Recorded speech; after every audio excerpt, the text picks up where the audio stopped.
والعاقبة للمتقين والصلاة والسلام على رسوله الكريم أما بعد أعوذ بالله من الشيطان الرجيم بسم الله الرحمن الرحيم ألف لام ميم ذلك الكتاب لا ريب فيه هدى للمتقين الذين يؤمنون بالغيب ويقيمون الصلاة ومما رزقناهم ينفقون صدق اللہ العظیم۔ برادران اسلام اور عزیز ساتھیوں، السلام علیکم ورحمۃ اللہ وبرکاتہ۔ اللہ رب العزت کا بے پناہ شکر، اس کا احسان اور فضل ہے کہ اس نے خیر، عافیت، عزت اور سلامتی کے ساتھ ہمیں جمعہ کے لیے مسجد میں آنے کی توفیق بخشی۔ گزشتہ ہفتے آپ حضرات کی خدمت میں نماز کے متعلق کچھ باتیں عرض کی تھی۔ اس ہفتے بھی اسی عنوان کے تحت کچھ باتیں آپ کی خدمت میں عرض کروں گا۔ اللہ رب العزت مجھے بھی اور آپ کو بھی عمل کی توفیق عطا فرمائے۔ میں نے قرآن کریم کی ایک آیت تلاوت کی۔ اس آیت کے اندر حق تعالی شانہ کیا حکم فرما رہے ہیں؟ سب سے پہلی بات تو یہ کہ الف لام میم ذالک الکتاب لا ریب فیہ، کہ جب تم اللہ تبارک و تعالی پر ایمان لے آئے اور اللہ کے نبی علیہ السلام والسلام کی باتوں کی تم نے تصدیق کر دی، تو اس کے بعد تمہیں کرنا کیا ہے؟ پھر اس کے بعد جو ہے ایمان کے بعد سب سے پہلا درجہ اگر کسی چیز کا ہے تو وہ نماز کا ہے۔ جیسے ہی انسان ایمان کے اندر داخل ہوتا ہے، اسلام میں آ جاتا ہے، تو سب سے پہلے اس کے اوپر نماز ہی فرض ہوتی ہے، کیونکہ جو اور چیزیں ہیں مثلا حج کرنا ہے، روزہ رکھنا ہے، زکوٰۃ کا دینا ہے، یہ چیزیں ذرا ٹائم مانگتی ہیں۔ روزہ انسان کب رکھے گا؟ جب رمضان المبارک کا مہینہ آئے گا۔ زکوٰۃ انسان کب دے گا؟ جب اس کے اوپر سال گزر جائے اور وہ مالدار ہو جائے شریعت کی نظر میں۔ اسی طریقے سے حج اس کے اوپر کب فرض ہوگا؟ جب وہ شریعت کی نظر میں مالدار ہو جائے، اس کے پاس روپیہ پیسہ آ جائے، تو اس کے بعد اس کے اوپر حج فرض ہوگا۔ لیکن نماز ایک ایسا اللہ تبارک و تعالیٰ کا فریضہ ہے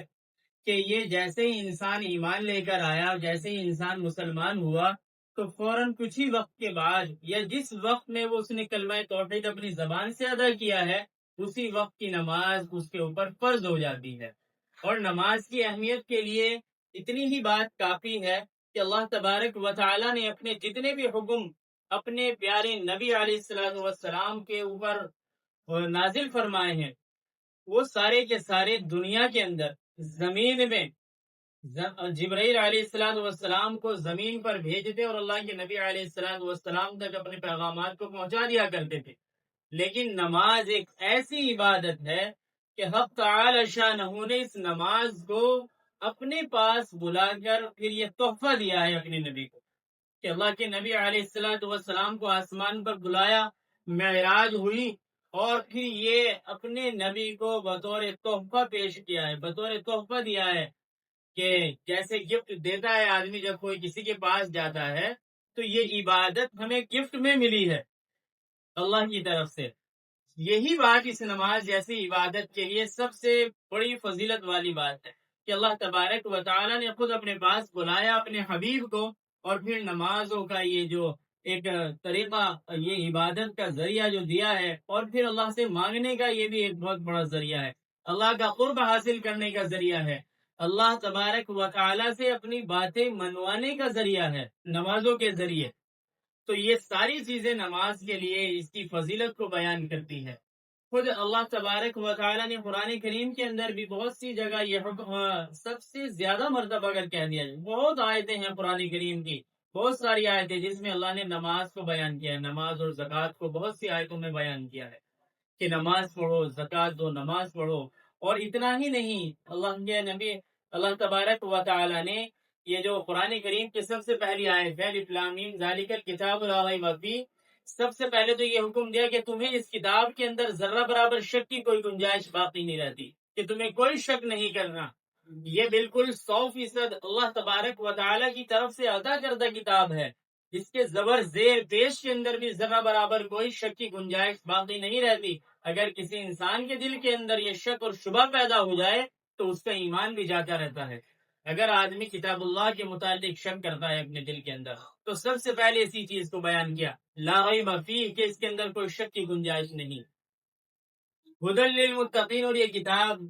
ہدایت ہے متقیوں کے لیے، اللہ سے ڈرنے والوں کے لیے، جو اللہ کے بندے ہیں، اللہ کا جو قرب حاصل کرتے ہیں، اللہ کے حکم کی جو پاسداری کرتے ہیں، پابندی کرتے ہیں، ان کے لیے کتاب ہدایت ہے۔ اور پھر اس کے بعد اللہ تبارک و تعالی نے نماز کا حکم دیا، الذین یؤمنون بالغیب ویقیمون الصلاۃ،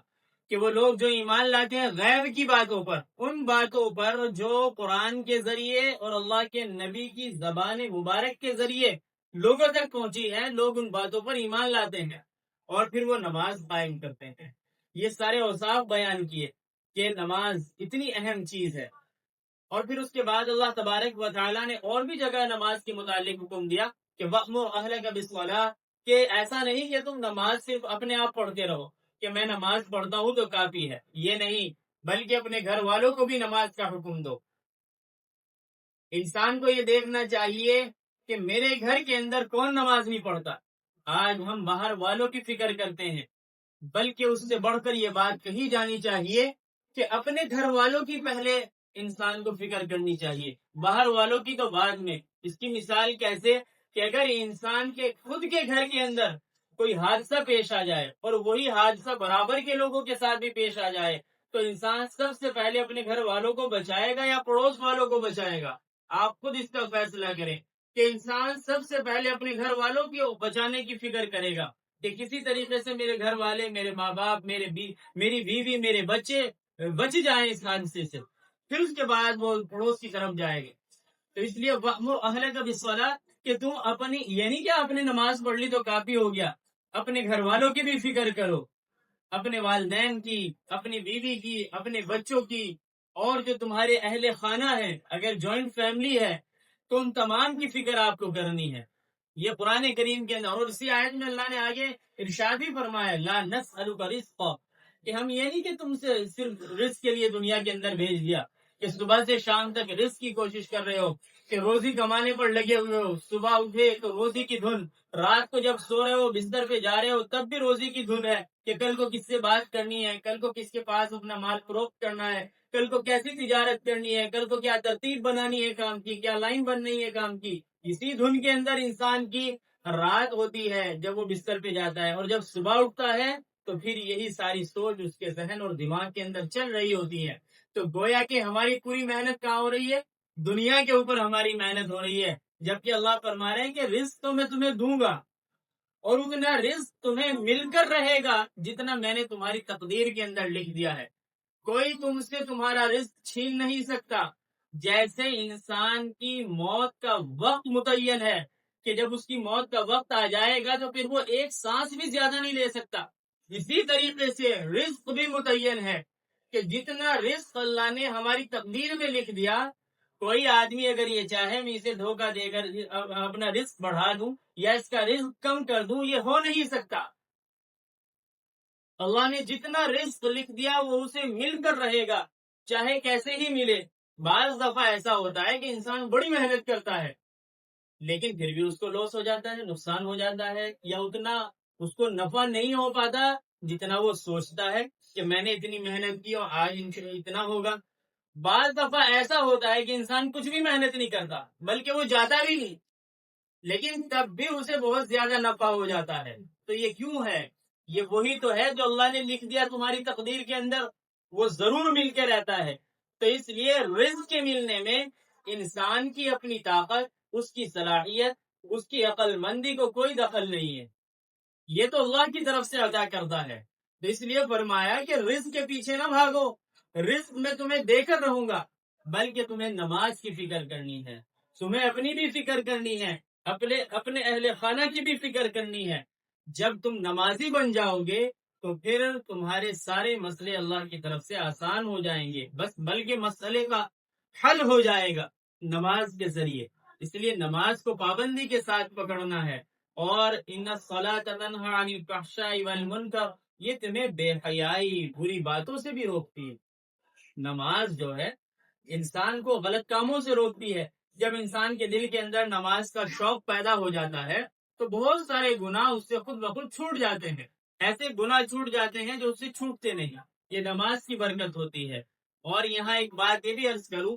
کہ یہ ہم سب کا سوال ہے، اس میں بھی شامل ہوں،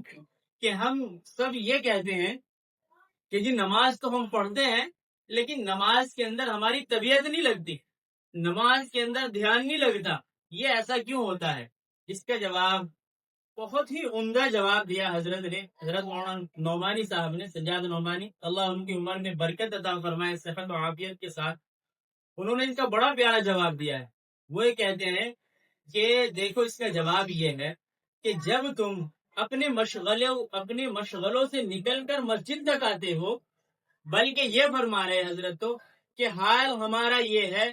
کہ ہم مسجد کے دروازے تک جب آتے ہیں تو موبائل کان پہ ہوتا ہے، ہم وضو خانے تک پہنچ جاتے ہیں تو موبائل ہمارے کان پہ ہوتا ہے، اور بعض دفعہ تو دیکھنے میں یہ آتا ہے کہ انسان مسجد کے اندر بھی داخل ہو جاتا ہے تو اس کی گفتگو فون پر جاری ہو رہی ہوتی ہے، وہ فون پہ لگا ہوا ہوتا ہے۔ تو جب تم اپنے مشغلوں میں اتنے مصروف ہو اور آتے ہی ایک دم نماز کے لیے کھڑے ہو گئے تو بتائیے تمہارا دھیان کیسے لگے گا نماز کے اندر؟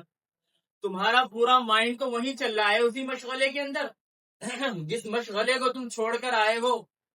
تو پھر نماز میں طبیعت کیسے لگے گی؟